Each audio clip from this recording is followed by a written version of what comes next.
Hey my friend, welcome into the studio today. I am glad you're here with me. I'm Linda Glover Gooch, and today we have a lesson.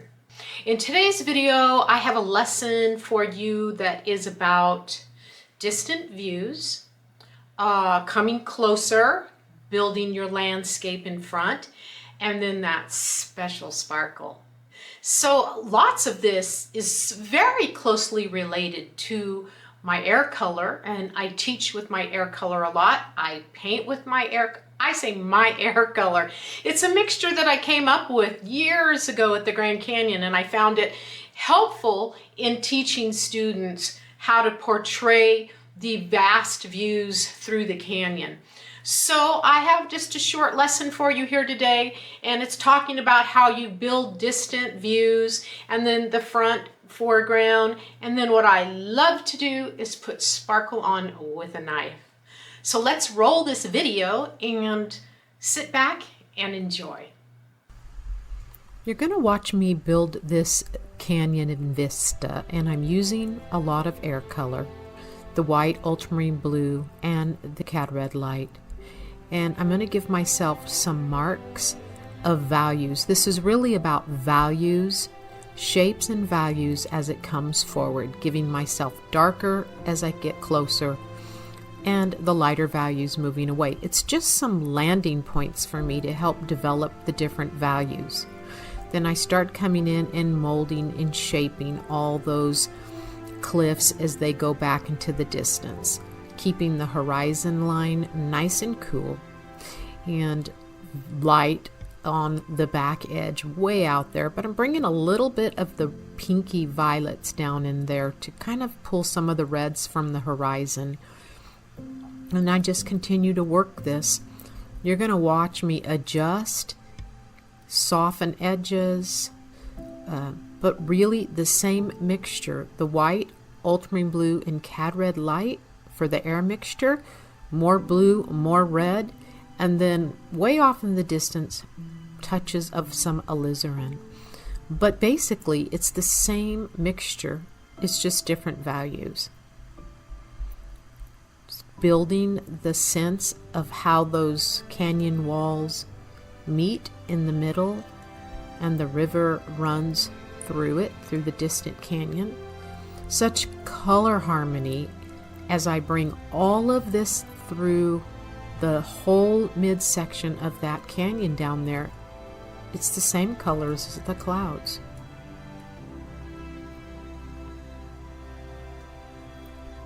Just keep building, darker up front, more blue and red, less white.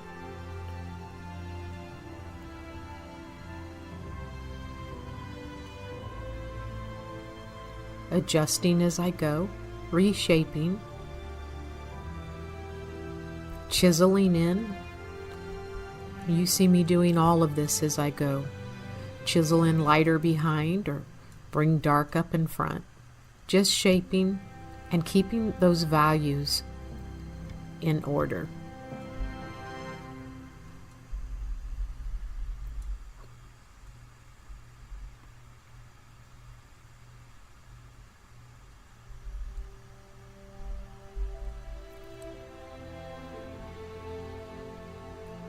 I'm using a Q-tip to pull out some of that paint, wipe away where I see the little light glistening on the water down there.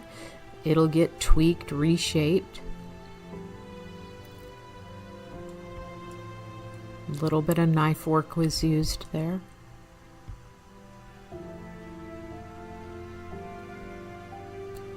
You're watching about 40 minutes time span in 3 minutes here.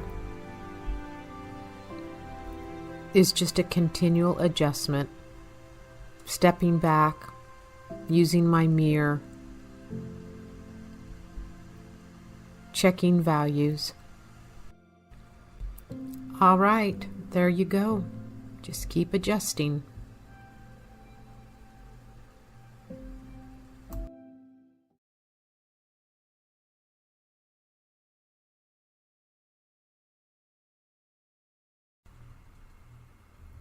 In this video, you see me walking in the front cliffs of this canyon.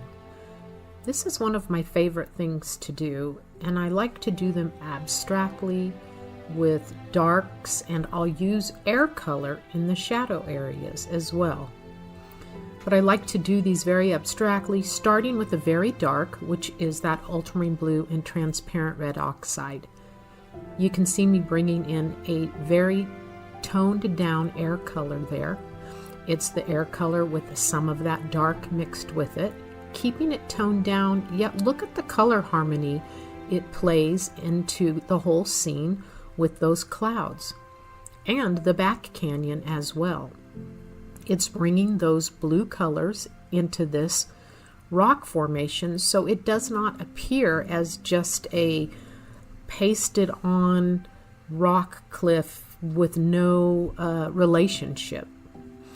Bringing some warm tones on the top edge, which is also tying in color harmony with the warm tones of the horizon sky. I'm using a buffet, if you will, of photographs, different scenes from the canyon, not just one cliff, but a buffet of them. You see me adding some of that air color in the shadows of the trees here. That's another area that I bring the air color into play in my landscape, pulling it down into different areas. But as I was saying, a buffet of photographs, not just one scene. When I'm painting these types of rock cliffs, I don't want to be glued just to one. I like to have a variety of pictures to look at, to build from.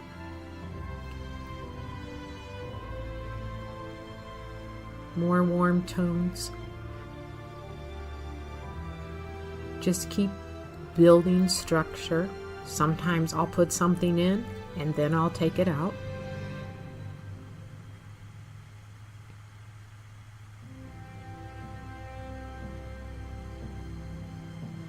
It's a very creative way to work, not having to be glued to what is in the photo, but being creative. That's what this whole journey is about. Letting your voice come through. Painting what is in you, opposed to just everything in front of you.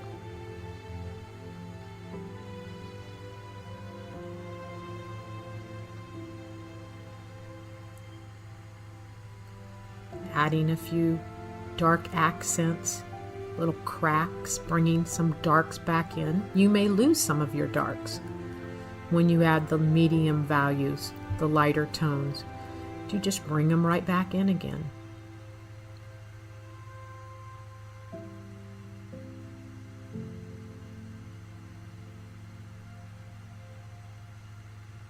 Hopefully this was a good lesson for you. Help you loosen up a little bit on your rock structures. Whatever kind they are, they don't have to be at the Grand Canyon. They can be any terrain, Rocky Mountains, ocean rocks. You can use the same method.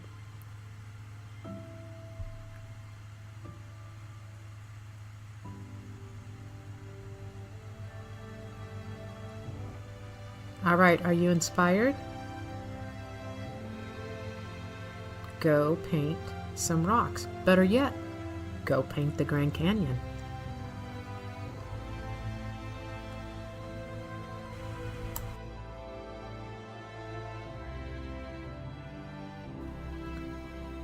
Now this is going to really get fun. When I come back with a knife and some frosting, we're going to click those edges with some bright lights. I can't wait. How about you?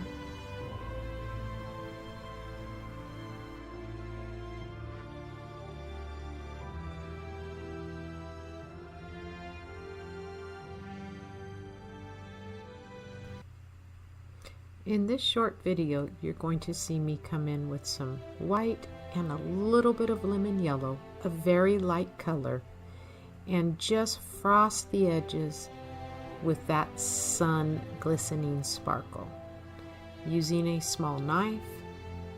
This is how I love to add that little bit of texture. I call it frosting. It's some thick paint. To me, it's the character of oil paint. Being able to have some buttery consistency and lay some thick paint. And I come back with a small brush and I'll soften, pull out, tweak a little here and there, so that I feel like it has a lifelike look to it. Sometimes I may take too much out, have to come back in again. So you'll just watch me through this video, adjust, add some more, soften with the brush, come back with the knife. It's just a push and pull technique. Put it on and see if it works. If it looks good, great. If something isn't working, then that's where you just come back up and pull some dark back in, rework it. All right, grab your knife, throw some frosting on those rocks. Have fun, enjoy the journey.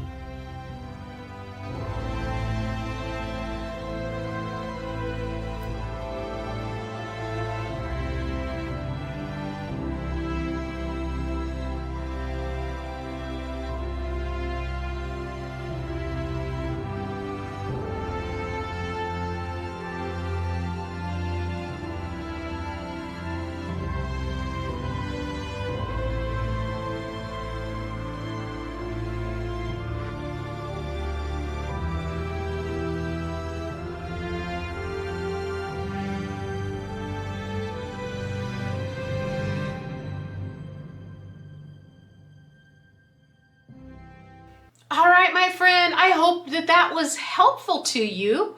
I think that these short, quick lessons are great because we're all very busy, and I try to pull some of those very important parts out of my different paintings that I'm working on and make lessons into them. So that was a studio piece, but you know that I painted a lot of paintings at the Grand Canyon and have spent a lot of hours out there plein air, but that particular piece I did here in the studio. So I thought some of the elements out of that piece might be helpful to you.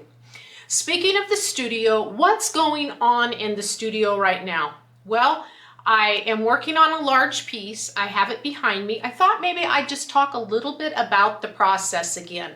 There's been lots of questions about my planning process, painting process, and I think it's pretty interesting to see how everybody has their own approach of how they get to where they're going.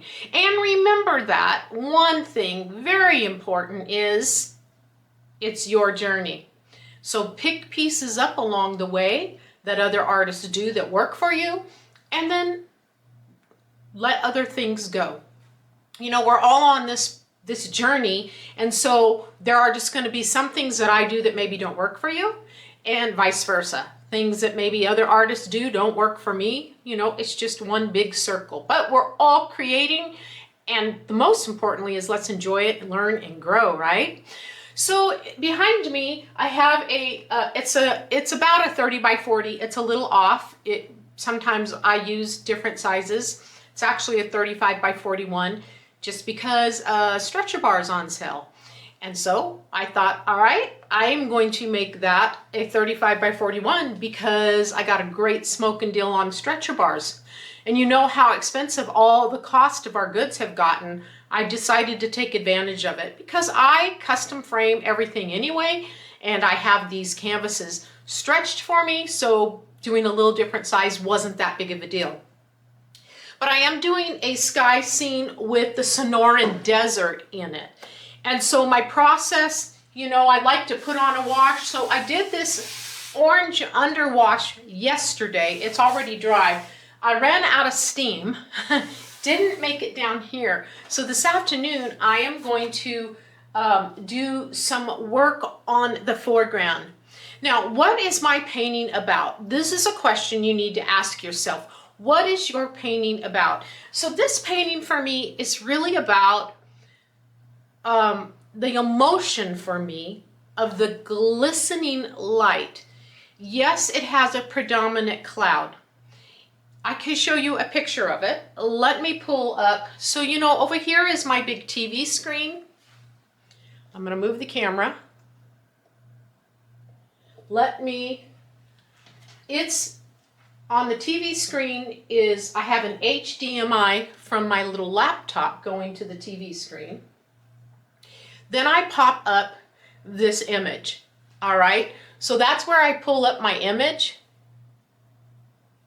and I work on it from there. So my image, I am not married to my image. This is a beautiful scene right outside my studio. I remember about the light and that was going on with the light that day. So for me, this scene is going to be about the glistening light. The clouds are going to be predominant and secondary will be the landscape. So my photo looks pretty dark, some of the saguaros, but I'm going to come up in value on those saguaros because I don't want them real dark. You know, sometimes when we do a sunset, our foregrounds can be really dark and very silhouetted, or even big clouds can cast big shadows. I've painted them that way before. This particular scene, I want the glistening light to be such a important part. So there's an emotion in that for me, an emotion internally that I was drawn to when I watched this. So in starting, I worked with my photos in Photoshop, and I do have a video where I talk about the planning process. This video right here, I will set it into the replay and link it also. You can go watch this video about how I plan my paintings, the different processes I go to. It'll take you about into the photos and some other things. So go watch this video after this one. But then I go, and so what I did was I've got some sketches here that I did, some thumbnails, and you can see, and then I am going to put saguaros, and I think I'm going to put also some cholla down in the foreground. Now, when I say that I'm going to put those in there, they're not going to be so detailed out, or this is my plan, all right? They're not going to be so detailed out that your eye is drawn to them. What my hope is that the cloud pulls you in and the light, that glistening light, and then when you get closer to the painting, you like travel through it and you're like, wow, that desert is really pretty. Or look at that saguaro, look at the light on that. So it's a secondary thing as you get closer. I want the cloud to be predominant, but it's about the atmosphere and the light happening in the cloud. So I did multiple sketches here, and then I made some notes to myself, and these are proportioned out exactly as the proportion to my canvas, which I teach that quite a bit, and there is a video about using a proportional wheel on my YouTube channel as well. So I proportion that out. Then the main saguaro I've drawn on, and I did a little bit of thoughts about the chollas. Then I picked the one that I like the foreground. Now, predominantly the clouds changed a little bit, but this was the foreground that I landed on. So that was part of that. Now, I have a study of the sky started. It's a different foreground. I'm not putting saguaros in this. So my foreground is a bit different, but really what I'm after is the feeling. So that's about the feeling of what's happening. I am changing this cloud a little bit, different than the photo, because I change my paintings. I don't stay married to the photo, and I've taught that quite a bit to students about not being married to the photo. So that is my plan. That's where I'm going. This is just a thought process for you to know about, hear about, just visiting in the studio with me. I love teaching. I love to have people come into my Facebook Lives. I have online courses where I critique people's work. So this is just the thought process that I'm going through. Hopefully it's helpful to you. So let's get to work, to the easel, and plan that next painting. Make some sketches, Make sure you have enough photos. I don't have just that one photo, by the way. I just am sharing that one with you right now. I have multiple references out of the desert, multiple saguaro, cactus, Palo Verde pictures. I've got other cloud pictures out, but I do have an idea in my mind where I want it to go. Now my job is to execute it, which let's see how that rolls. All right, my friend, thanks again for coming into the studio today. If you've enjoyed this video, give it a thumbs up, and I hope that you're subscribed. If not, think about subscribing too. And then I'll see you at the next video. Ciao.